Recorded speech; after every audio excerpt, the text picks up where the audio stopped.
because all of a sudden it's a rapid growth to have a team this big. There's several questions I had about that. Yeah. One is, what was the event that triggered like a flood of clients to be able to sustain that larger practice? My divorce. And me panicking about becoming a single mom and the cost of living in Silicon Valley. And I realized that I needed to spend my time being strategic and focusing on marketing and cultivating relationships and focusing on rainmaking. Mm-hmm. And that,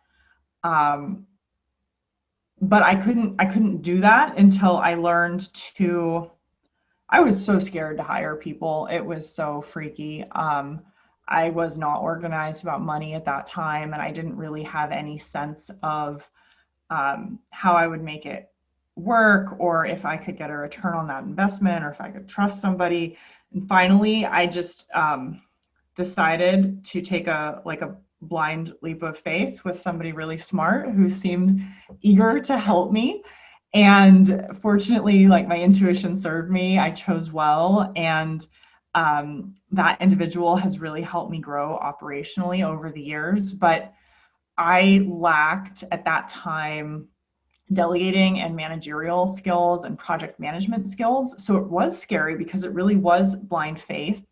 And now that I've learned a lot over the past 5 years, hiring is not so scary because I understand how to, break down work into a process, how I can provide components to certain people with deadlines, how I can request, feedback by a certain date, how I'm tracking my own list of what I've delegated to everybody so that I know when it's coming back to me. So as a new firm owner, that was one of my biggest panics. Like, how do I trust people to do this for me? It's so critical.